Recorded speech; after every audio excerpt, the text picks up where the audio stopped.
Kabi-kabilang sunog sa Quezon City, nauwi sa trahedya ang sunog ng may masawing 3 bata. May report si Mark Salazar.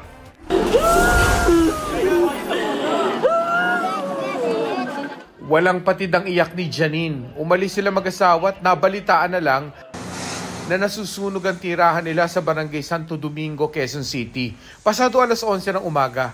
Pag-uwi ni Janine, hindi niya makita ang 3 anak nila na edad 10, 7 at 5. Kasama noon ng mga bata ang mga kamag-anak nila sa compound. Wala pa po nakakakita, ang dami na puro magkakamag-anak po yun, wala po. Lahat po sila nakalabas yung 3 bata lang wala. May naiwan po yung 3 pamangkin ko po, hinahanap ko po eh. Hindi naman po kasi namin alam na nandun pa sa baba. Ngayon, sobrang taranta po namin. Makitid papasok sa lugar, ang pwede lang pumasok mga bumbero na nagbutas na ng pader para mapuntahan ang sentro ng apoy. Umabot sa 2nd alarma ang sunog na nakontrol pasado tanghali.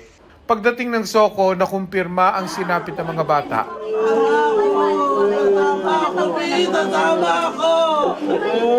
Tama ako sa kanila! Tama! Anong gagawin ko? Palit kami ng buhay, palit kami.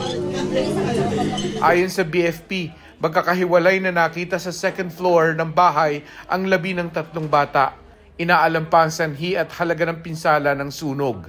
Sa number of families po, 33 families na po sila na on our record. We don't have yet yung exact number of yung house po talaga. Pero possible mga nasa 15, mga ganun po. Sa Buena Vista, Guimaras, 6 na bahay ang natupok bandang alas 8:30 ng umaga. 6 na pamilya ang apektado at nasa evacuation center ng barangay.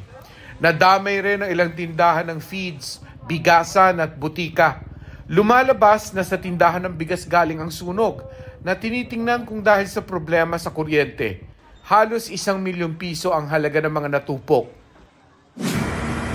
Humigit kumulang 15 milyong piso naman ang halaga ng pinsala sa nasunog na bodega ng mga upuan, plastic box, foam at tangke ng LPG sa Ilagan, Isabela.